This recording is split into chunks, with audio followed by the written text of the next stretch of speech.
अयोध्या का राजा दशरथ शादी होने के कई साल बाद भी बच्चों का ना होना देख बहुत दुखी होते थे। उनको उत्तराधिकारी ना होने की चिंता बहुत थी। वशिष्ठ महामुनि दशरथ राजा को ऐसे देख उनकी चिंता के कारण जानते हैं। राजा, महायज्ञ का आयोजन कीजिए, अब वो भगवान ही आपकी चिंता दूर कर देंगे। ये कहकर अगले ही दिन दशरथ राजा और वशिष्ठ मुनि मिलकर महायज्ञ का शुरुआत करते हैं। यज्ञ के दौरान एक शक्तिशाली आदमी प्रसाद लेकर उस यज्ञ की आग से बाहर आता है।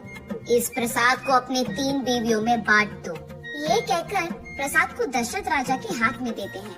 कुछ ही दिनों में कौशल्या को राम, कुछ और दिन बाद सुमित्रा को लक्ष्मण और कुछ और दिन गुजरने के बाद कैकेयी को भरत और शत्रुघ्न जन्मते हैं। कुछ ही सालों में विद्याभ्यास करने के लिए दशरथ राजा उनके बच्चों को वशिष्ठ मुनि के आश्रम भेजते हैं। उनकी पढ़ाई के दौरान एक हादसा ऐसे हुआ था कि एक महायज्ञ को एक राक्षस रोकने की बहुत कोशिश कर रहा था।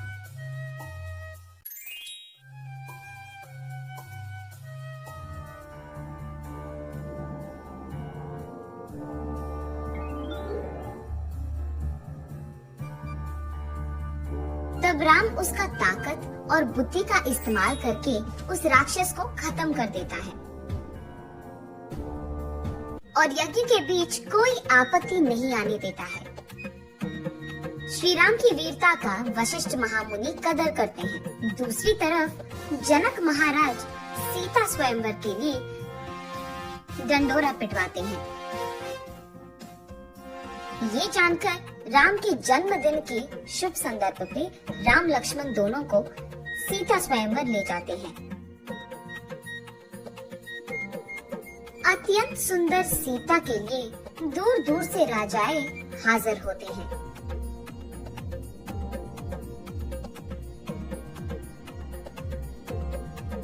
वही मौजूद शिव धनुष को जो आदमी तोड़ता है, जनक महाराज कहते हैं कि वही आदमी सीता के पति बन पाएंगे।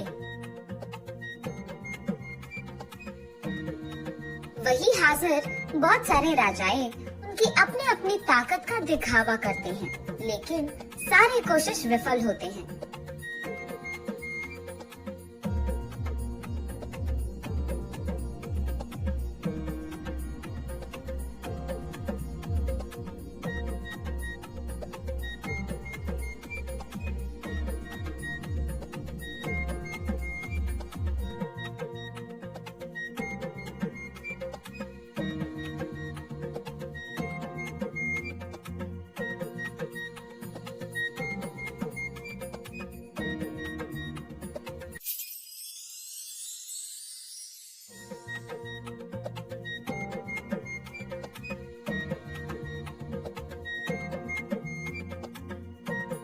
तब वशिष्ठ महामुनि के आदेश के अनुसार राम उस शिव धनुष को एक बड़ी ध्वनि से तोड़ देते हैं।